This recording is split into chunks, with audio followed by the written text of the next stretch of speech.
Video ini akan meneruskan bahasan di video sebelumnya tentang besaran dan satuan, dan seperti di judulnya, kali ini kita akan membahas mengenai dimensi.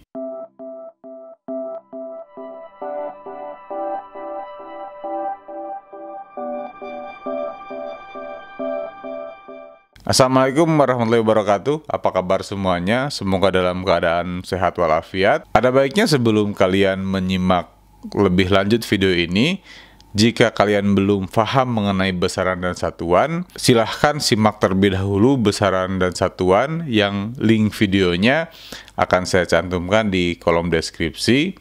Kalau sudah memahami besaran dan satuan, baru kita bisa lanjut ke bahasan ini. Nah, dari bahasan besaran dan satuan, kita mengetahui bahwa satu besaran itu tidak jarang memiliki banyak satuan, seperti misalkan panjang. Satuannya ada meter, mil, kaki, yard, dan lain-lain lagi. Walaupun banyak satuannya, tapi meter, mil, kaki, yard, kilometer, dan yang lain-lainnya itu, dimensinya adalah dimensi panjang. Oke, jadi mereka dimensinya adalah dimensi panjang. Kalau begitu berarti detik, menit, jam, tahun, dimensinya adalah dimensi waktu. Begitu juga dengan kilogram, ons, pon, gram gitu. Itu adalah dimensinya dimensi massa. Dimensi itulah yang dimaksud di bahasan kita kali ini. 3 besaran itulah yang sering ditulis dimensinya, yaitu panjang, massa, dan waktu. Cara penulisan dimensi itu dengan menggunakan huruf kapital. M besar untuk massa, T besar untuk waktu, dan L besar untuk panjang. M itu mass, T itu time, dan L itu length. Seperti ini, ada massa pakai siku, nih M pakai kurung siku. Itu berarti dimensi massa sama dengan M besar.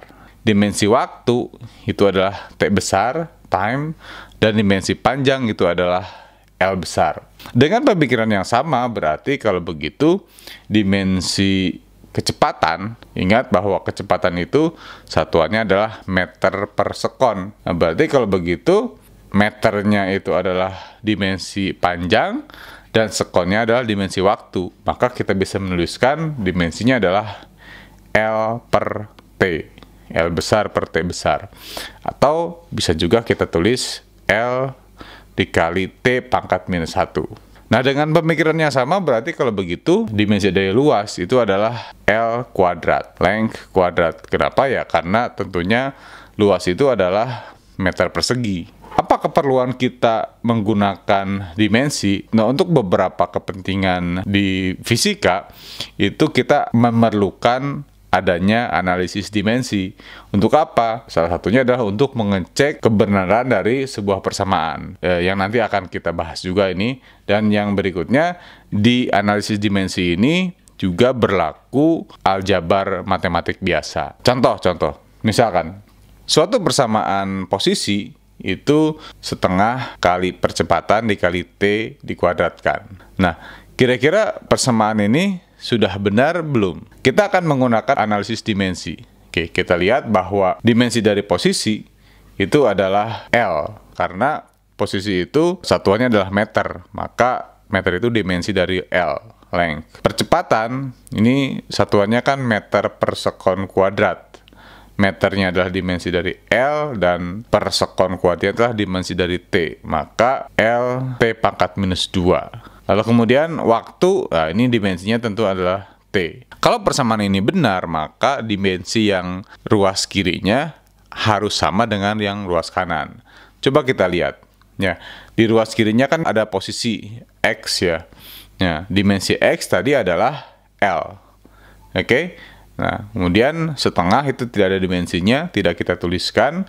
Lalu kemudian dimensi dari percepatan itu adalah L T pangkat minus 2. Dikalikan dimensi dari waktu dikuadratkan adalah T besar kuadrat.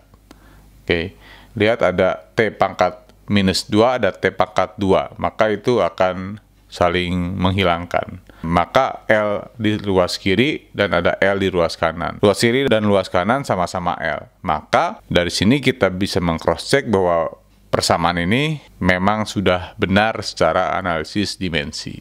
Contoh berikutnya, sebuah benda bergerak melingkar dan mengalami gaya sentripetal yang bergantung kepada massa bendanya, kecepatannya, dan jari-jarinya. Pertanyaannya adalah, bagaimanakah bentuk persamaan dari gaya sentripetalnya?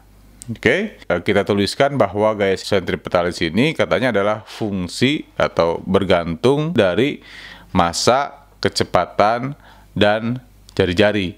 Fs, gaya sentripetal, itu akan sama dengan suatu konstanta. Kita harus mencantumkan konstanta di sini, karena kan tadi di atas itu hanya kesebandingan saja. Supaya jadi sama dengan, maka harus ada konstanta. Dikalikan massa, dipangkatkan X, ya. Kita tidak tahu pangkatnya berapa, dipangkatkan X saja. Kecepatan dipangkatkan Y, dan jari-jari dipangkatkan Z. Nah, tugas kita adalah mencari pangkat X, Y, dan Z-nya. Gaya sentripetal itu adalah gaya yang tentunya satuannya adalah kilogram meter per sekon kuadrat. Nah, kilogram meter per sekon kuadrat itu kalau dibuat dimensi, kilogramnya adalah massa, mass, meternya adalah length, per sekon kuadratnya adalah T. Sehingga dimensi dari gaya sentripetal adalah MLT pangkat minus 2. Sama dengan dimensi dari massa adalah M, dipangkatkan X, dimensi dari kecepatan adalah L, T pangkat minus 1, pangkatkan Y, dan dimensi dari jari-jari adalah L. Ya, karena jari-jari itu kan meter ya satuannya. Pangkat Z jangan lupa. Maka kita tuliskan MLT pangkat minus 2 itu akan sama dengan M pangkat X, L-nya ada 2, yang pangkat Y dan pangkat Z, maka kita gabungkan L pangkat Y plus Z dan T pangkat minus Y. Ya, ini aljabar biasa sebenarnya. Coba kita lihat, M-nya di sebelah kiri itu pangkatnya adalah 1. M-nya di sebelah kanan itu adalah pangkatnya X. Karena sama dengan, maka X-nya sama dengan 1. Ya, oke. Nah, kemudian kita lihat yang sebelah kiri, T-nya pangkat minus 2. Yang sebelah kanan, T-nya pangkat minus Y. Kalau begitu berarti minus Y-nya sama dengan minus 2. Itu juga berarti bahwa Y sama dengan 2. Nah, ini nih, yang sebelah kiri L-nya pangkat 1, dan yang sebelah kanan L-nya pangkat Y plus Z. Sehingga Y plus Z-nya harus sama dengan 1. Dan Y-nya sudah kita hitung tadi. Y-nya adalah 2. Maka kita masukkan 2 plus Z sama dengan 1. Z sama dengan 1 minus 2. Maka Z adalah minus 1. Oke. Maka kita masukkan lagi nih ke persamaan tadi. Fs sama dengan K M pangkat X. X-nya tadi 1. Ya. V pangkat Y. Y-nya tadi adalah 2. Dan R pangkat Z. Z-nya tadi adalah minus 1. Sehingga persamaan gaya sentripetalnya adalah K mv kuadrat per R.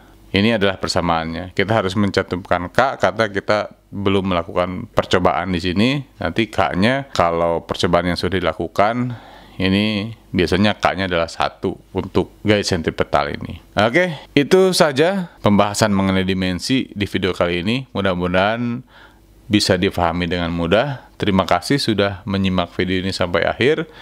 Saya Agung Firmansyah. Assalamualaikum warahmatullahi wabarakatuh.